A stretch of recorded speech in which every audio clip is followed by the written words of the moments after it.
آج کی ویڈیو میں ہم آپ کو تاج الدین کی مکمل لائف سٹوری سنائیں گے۔ کیسے یہ بنگلہ دیش کے وزیر اعظم بنے اور پھر مجیب الرحمان کے قریبی ساتھی کو جیل میں مروایا گیا۔ جب مجیب رہا ہوئے تو انہوں نے بڑے جلسے میں تاج الدین کے کان میں کیا سرگوشی کی کہ انہوں نے استعفیٰ دے دیا۔ مجیب اور ان کے سٹرگل دور کے ساتھی میں کیا اختلافات تھے جب تاج الدین کو گرفتار کیا گیا اور انہیں الگ جگہ منتقل کیا گیا۔ انہوں نے نماز ختم ہی کی تھی کہ چاروں طرف سے گولیاں برس پڑی۔ یہی موضوعات ویڈیو میں ڈسکس کریں گے۔ چلتے ہیں ویڈیو کی طرف۔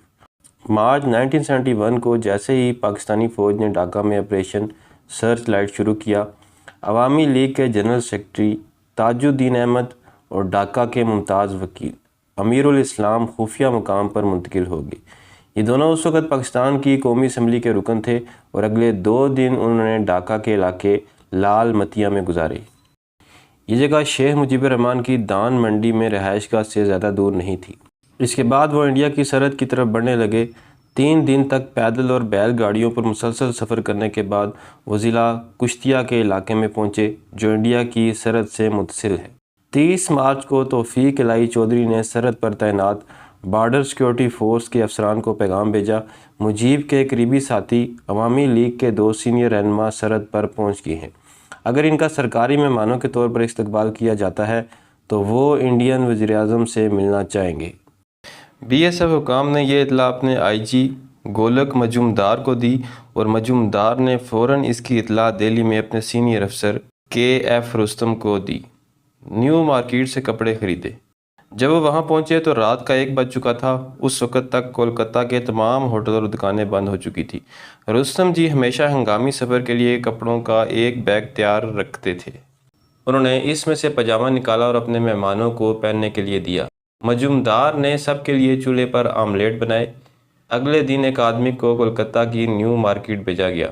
وہاں سے تاج الدین احمد اور ان کے ساتھی کے لیے کپڑے خریدے گئے۔ رستم جی چاہتے تھے کہ ان کے بہترین کپڑے خریدے جائیں کیونکہ وہ اپنے ملک کی نمائندہ وزیر اعظم اندرا گاندھی سے ملنے جا رہے تھے۔ تاج الدین کی اندرا سے ملاقات۔ اگلے دن تاج الدین احمد رستم جی کے ساتھ خصوصی طیارے سے دہلی پہنچے۔ اندرا گاندھی نے تاج الدین کو مشورہ دیا تھا کہ بین الاقوامی قبولیت حاصل کرنے کے لیے ضروری ہے کہ بنگلہ دیش کی حکومت بین الاقوامی میڈیا کے سامنے حلف لے، اور یہ حلف برداری کی تقریب ایسی جگہ پر ہونی چاہیے جو بنگلہ دیشی آزادی پسندوں کے کنٹرول میں ہو۔ اندرا گاندھی نے وہاں موجود انڈین حکام بالخصوص رستم جی کو ہدایت کی کہ وہ تاج الدین اور ان کی مجوزہ حکومت کو تمام ضروری سہولیات فراہم کریں۔ نگران وزیر اعظم کا حلف اٹھا لیا۔ فیصلہ کیا گیا کہ ضلع نادیہ سے متصل بیدیانہ تھلہ کو بنگلہ دیش کی عبوری حکومت کی حلف برداری کے مقام کے طور پر منتخب کیا جائے۔ 17 اپریل 1971 کو کلکتہ میں تمام غیر ملکی صحافیوں کو جمع کیا گیا اور بتایا گیا کہ انہیں کسی خاص تقریب کی رپورٹنگ کے لیے کسی نامعلوم مقام پر لے جایا جائے گا۔ تقریباً 60 کاروں کا قافلہ کلکتہ سے بیدیانہ تھلہ کی طرف روانہ ہوا۔ میناج پور سے عوامی لیگ کے رکن پارلیمنٹ پروفیسر یوسف علی نے مائک پر اعلان کیا کہ بنگلہ دیش ایک آزاد اور خود مختار جمہوریہ ہے۔ انہوں نے سید نظر الاسلام کو صدر اور تاج الدین احمد کو وزیر اعظم کی حیثیت سے حلف دلایا۔ اگلے روز اس تاریخی واقعے کی خبر دنیا کے معروف اخبارات میں شائع ہوئی۔ عوامی لیگ کے رہنماؤں کا غصہ۔ تاج الدین احمد 23 جولائی 1925 کو ڈھاکہ سے 62 کلومیٹر دور دردیا گاؤں میں پیدا ہوئے۔ وہ عوامی لیگ کے بانی ارکان میں سے تھے۔ تاج الدین کو عوامی لیگ کا دانشورانہ پاور ہاؤس کہا جاتا تھا۔ معاشیات کے ہونہار طالب علم تاج الدین کو 60 کی دہائی میں اکثر سائیکل پر شہر میں گھومتے اور عام لوگوں سے ملتے جلتے دیکھا جاتا تھا۔ 6 انعقادی تحریک میں حصہ لینے پر انہیں 3 سال تک پاکستان کی جیلوں میں رہنا پڑا۔ تاج الدین احمد کی اندرا گاندھی سے تاریخی ملاقات عوامی لیگ کے بعض حلقوں میں پسند نہیں کی گئی۔ مجیب کے بھتیجے اور مکتی بانی کے سربراہ شیخ فضل الحق نے تاج الدین کی قیادت کو کھلم کھلا چیلنج کیا اور سوال کیا کہ وہ عوامی لیگ کے سربراہ کی حیثیت سے اندرا گاندھی سے ملنے کیوں گئے تھے۔ تاج الدین کو نیچا دکھانے کے لیے انہوں نے تاج الدین کے حریف مشتاق احمد سے ہاتھ ملایا، حالانکہ دونوں میں نظریاتی مماثلت نہیں تھی۔ تاج الدین اور مشتاق کے درمیان کشمکش۔ ستمبر 1971 میں جب مشتاق احمد بنگلہ دیش کے وفد کے ساتھ اقوام متحدہ جانے والے تھے تو تاج الدین نے انہیں ان کے عہدے سے ہٹا دیا۔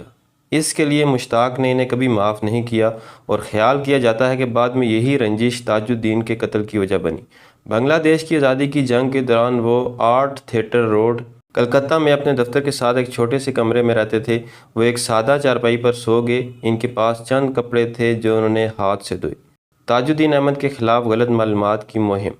22 دسمبر کو بنگلہ دیش کی آزادی کے 6 دن بعد 16 دسمبر کو تاج الدین احمد اپنی کابینہ کے ساتھ انڈین فضائیہ کے خصوصی ہیلی کاپٹروں میں ڈھاکہ پہنچے۔ ایئرپورٹ سے ان کی گاڑیوں کے قافلے کو ڈھاکہ کے گورنمنٹ ہاؤس لے جایا گیا۔ تاج الدین کی غیر موجودگی میں دھان منڈی میں ان کا 2 منزلہ مکان پاکستانی فوج نے تباہ کر دیا تھا۔ تاج الدین احمد نے ابتدائی دنوں میں گورنمنٹ ہاؤس سے بنگلہ دیش پر حکومت کی۔ تاج الدین کو معلوم تھا کہ ان کے پاس شیخ مجیب کا کرشمہ نہیں ہے اور نہ ہی انہیں شیخ مجیب کی طرح عوامی حمایت حاصل ہے۔ پارٹی میں ان کے حریف شیخ مونی اور مشتاق احمد یہ افواہ پھیلانے میں مصروف تھے کہ تاج الدین بنگلہ دیش کی آزادی کے بعد بہت پرجوش ہو گئے ہیں اور وہ نہیں چاہتے کہ شیخ مجیب پاکستانی جیل سے رہا ہونے کے بعد واپس آئیں۔ تاج الدین اس پروپیگنڈے سے اس قدر رنجیدہ ہوئے کہ ان کی آنکھوں سے آنسو جھلک پڑے۔ انہوں نے اپنے قریبی ساتھی نور القادر سے کہا، بہتر ہوتا کہ میں بنگلہ دیش کی آزادی کے بعد مر جاتا تاکہ مجھے یہ جھوٹی کہانیاں نہ سننے پڑتی جن میں مجیب بھائی سے میری وفاداری پر سوالیہ نشان لگایا گیا ہے۔ مجیب نے تاج الدین کو وزیر اعظم کے عہدے سے سبکدوش ہونے کا کہا۔ جب مجیب 9 جنوری کو پاکستانی جیل سے رہا ہوئے تو ڈھاکہ پہنچے تو تاج الدین احمد لاکھوں لوگوں کے ساتھ ان کے استقبال کے لیے ایئرپورٹ پر موجود تھے۔ انہوں نے شیخ مجیب کو دیکھتے ہی انہیں گلے لگا لیا اور ان کی آنکھوں سے آنسو بہنے لگے۔ شیخ مجیب جلد از جلد بنگلہ دیش کے وزیر اعظم کا عہدہ سنبھالنا چاہتے تھے۔ جب شیخ مجیب کو پھولوں سے لدے ٹرک میں ایئرپورٹ سے ڈھاکہ شہر لے جایا جا رہا تھا تو انہوں نے تاج الدین کے کان میں سرگوشی کی کہ وہ وزیر اعظم بننا چاہتے ہیں۔ اگلی صبح وہ لنگی اور کرتا پہنے تاج الدین کے گھر پہنچے اور ان سے کہا کہ وہ ان کے وزیر اعظم کا عہدہ سنبھالنے کے لیے انتظامات کریں۔ اس تبدیلی کو لے کر پورے ڈھاکہ میں شکوک و شبہات کا ماحول تھا۔ لوگ خاموش لہجے میں پوچھ رہے تھے کہ ملک کے وزیر اعظم کو تبدیل کرنے میں اتنی جلدی کیوں کی جا رہی ہے۔ لوگ یہ تیزی ہضم نہیں کر پا رہے تھے۔ تاج الدین وزیر خزانہ بن گئے۔ تاہم تاج الدین نے استعفیٰ دینے میں کوئی وقت ضائع نہیں کیا۔ شیخ مجیب نے وزارت عظمیٰ سنبھالی اور تاج الدین احمد کو اپنا وزیر خزانہ مقرر کیا۔ اگرچہ بہت سے لوگ توقع کر رہے تھے کہ ان کی شہرت کو دیکھتے ہوئے مجیب انہیں نائب وزیر اعظم بنا دیں گے، لیکن ایسا نہیں ہوا۔ وزیر خزانہ کی حیثیت سے وہ نئے آزاد ملک کی تعمیر نو میں مصروف ہو گئے۔ 1974 میں ان کے دورہ امریکہ کا بہت چرچا رہا۔ سید بدر الحسن اپنی کتاب دی politics of Taj Uddin Ahmad glory and ڈسپائر میں لکھتے ہیں کہ جب ورلڈ بینک کے صدر رابرٹ نے ان سے پوچھا کہ ورلڈ بینک بنگلہ دیش میں کیا ضرورت پوری کر سکتا ہے تو انہوں نے بغیر کسی ہچکچاہٹ کے جواب دیا کہ انہیں کھیتی کے لیے بیلوں اور ہل سے باندھنے کے لیے رسیوں کی ضرورت ہے۔ لیکن اس دوران شیخ مجیب اور تاج الدین کے درمیان فاصلے بڑھتے چلے گئے۔ 26 اکتوبر 1974 کو بنگلہ دیش کی کابینہ کے سیکرٹری توفیق امام 2 لفافے لے کر تاج الدین احمد کے دفتر آئے۔ ایک لفافے میں مجیب کی طرف سے ایک خط تھا جس میں لکھا گیا تھا کہ قومی مفاد کے پیش نظر آپ سے فوری مستعفی ہونے کو کہا جاتا ہے۔ آپ کا ٹائپ کردہ استعفیٰ نامہ ایک اور لفافے میں بھیجا جا رہا ہے، براہ راست اس پر دستخط کریں اور یہ خط لینے والے کو دے دیں۔ تاج الدین احمد نے مسکراتے ہوئے استعفے پر دستخط کر کے کیبنٹ سیکرٹری کے حوالے کر دیا۔ بنگلہ دیش میں تاج الدین احمد کے جبری استعفے کو آنے والی مصیبت کی علامت کے طور پر دیکھا گیا۔ تاج الدین کی گرفتاری۔ جب 15 اگست 1975 کو شیخ مجیب الرحمن کو ان کے خاندان سمیت قتل کر دیا گیا اور خونکر مشتاق احمد بنگلہ دیش کے نئے صدر بنے تو تاج الدین احمد کو گھر میں نظر بند کر دیا گیا۔ جب تاج الدین احمد، سید نظر الاسلام، کیپٹن منصور خان اور AH قمر الزمان نے خونکر مشتاق کی کابینہ میں شامل ہونے سے انکار کیا تو انہیں ڈھاکہ کی سینٹرل جیل میں بھیج دیا گیا۔ 2 اور 3 نومبر 1975 کی درمیانی شب جب بنگلہ دیش میں فوجی بغاوت ہوئی، جیل کے انسپکٹر جنرل محمد نور زمان کو بنگا بھون سے فون آیا کہ فوجی وردی میں کچھ لوگ ڈھاکہ کے جیل میں آئیں گے، انہیں سیاسی قیدیوں کی جیل میں لے جایا جائے۔ تاج الدین احمد کا قتل۔ چند ہی لمحوں میں مصلح الدین کی قیادت میں سیاہ لباس میں ملبوس فوجی ڈھاکہ پہنچ گئے۔ 4 قیدیوں کو جگا کر دوسرے قیدیوں سے الگ کر دیا گیا۔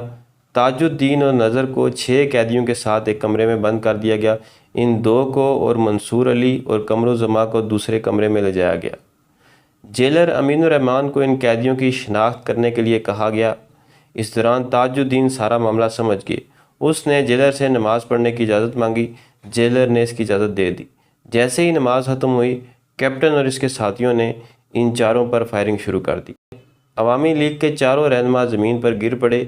یہ قتل جیل کے اندر جیل حکام کے سامنے کیے گئے۔ جب سپاہی ان چاروں کو مارنے کے بعد واپس گئے تو جیل کے عملے نے بنگا بھون کو فون کیا اور بتایا کہ تاج الدین احمد اور کیپٹن منصور علی زندہ ہیں اور پانی مانگ رہے ہیں۔ مشتاق نے سپاہیوں کو حکم دیا کہ وہ واپس جیل میں جائیں اور اس بات کو یقینی بنائیں کہ وہ زندہ نہیں ہیں۔ سپاہیوں نے واپس جیل جا کر تاج الدین اور منصور علی کو قتل کر دیا۔ یہ تھی میری آج کی ویڈیو۔ ملتے ہیں اگلی ویڈیو میں، تب تک اللہ حافظ۔